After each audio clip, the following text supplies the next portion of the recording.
Sir ನಮಸ್ಕಾರ. ನಮಸ್ಕಾರ sir. Sir ತಮ್ಮ ಹೆಸರು? ರವಿಕಾಂತ್ ಅಂತ ಸರ್. ಸರ್ ಯಾವ ಊರು, ಯಾವ ಜಿಲ್ಲಾ? ನಮ್ಮದು ಊರು ತಾಲೂಕು ವಿಜಯಪುರ ಡಿಸ್ಟಿಕ್ ಸರ್. ಹಾಂ ಸರ್. ಈಗ ತಾವು ಏನು ಉದ್ಯೋಗ ಮಾಡ್ತೀರಿ ಸರ್ ತಾವು? ಸರ್ ನಾನು ಕೋಟಲ್ ಕೆಲಸ ಮಾಡ್ತೀನಿ. Okay sir. ಸೊ ಹವ್ಯಾಸಕ್ಕಾಗಿ ತಾವು ವ್ಯವಸಾಯ ಮಾಡ್ತೀರಿ? ವ್ಯವಸಾಯ.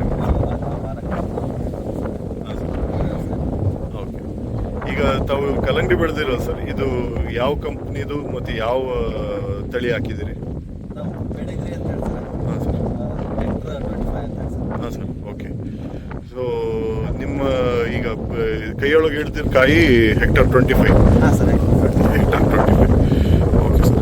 ಈಗ ಇದು ನೀವು ಯಾವಾಗ ಯಾವಾಗ ಮಾಡಿದ್ರಿ ಕಲ್ಲಂಗಡಿ? ಫಸ್ಟ್ ಮಾರ್ಚಲ್ಲಿ ಮಾಡಿದ್ವಿ ಸರ್. ಹಾಂ ಸರ್. ಮಾರ್ಚಲ್ಲಿ ಮೆಲೋಡಿ ಅಂತ ಮಾಡಿದ್ದೀವಿ. ಹಾಂ ಸರ್. ಅದಾದ ಬಳಿಕ ಜೂನ್ ಫಸ್ಟಿಗೆ ಬೆಳೆಗ್ರಿ ಹಾಕಿದ್ವಿ. ಹಾಂ ಸರ್. ಓಕೆ. ರೂಪಾಯಿ. ಓಕೆ. ಸೊ ಈಗ ಫಸ್ಟ್ ಬೆಡ್ ಒಳಗೆ ಹೆಕ್ಟರ್ 25 ಎಷ್ಟು ಇಳುವರಿ ಬಂತು? ಎಷ್ಟು?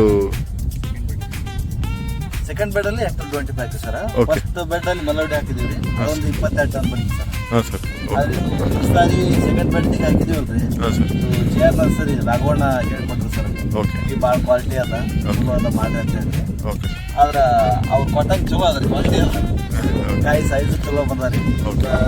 ಒಂದು ಎಕರೆಗೆ ಒಂದು 3 ಟನ್ ಆಗ್ಬೋದು ಸರ್. Okay sir. ಓಕೆ. ಒಂದು ಎಕರೆಗೆ 30 ಟನ್. ಈಗ ಎಷ್ಟನೇ ದಿವಸ ಸರ್? ಈಗ ನೀವು ತಮ್ಮ ಕೈಯಲ್ಲಿರೋದು ಎಷ್ಟನೇ ದಿನದ್ದು? 47 ಡೇಸ್ ಸರ್. 47 ಡೇಸ್ಗೆ ಫಸ್ಟ್ ಪ್ಲಾಂಟೇಶನ್ ಸರ್. ಹಾಂ ಸರ್. 17. ಓಕೆ. ಈಗ ಅಂದಾಜು ಏನು ತೂಕ ಬಂದಿದೆ ಸರ್ ಕಾಯಿ? ಸರ್ ಇದೊಂದು 5 kg ಅಬವ್ ಆಗ್ಬೋದು ಸರ್. 5.5 kg. 5.5 kg ಅಬವ್ ಆಗ್ಬೋದು. ಸೊ ಆ ಥರ ಚೆನ್ನಾಗಿ ಇದು ಬಂದಿದೆ. ಕ್ವಾಲಿಟಿ ಇದೆ ಸರ್. ಅದರಿಂದ ರೋಗದ ಕಡಿಮೆ ಅದ ರೀ. ಹಾಂ ಸರ್. ಸ್ವಲ್ಪ ಈ ಬೆಳ್ಳಿ ಆಗಲಿ 41 ದಿನ ಆದರೂ ಒಂದು ಬೆಳ್ಳಿ ಬಿದ್ದಿಲ್ಲ ಸರ್. ಓಕೆ. ಹಾಂ ಸರ್. ಓಕೆ. ಕಾಯಿ ಸೈಜು, ಶೇಪು ಎಲ್ಲ ಸರ್ ಏನಂತಾರೆ ಖರೀದಾರರು?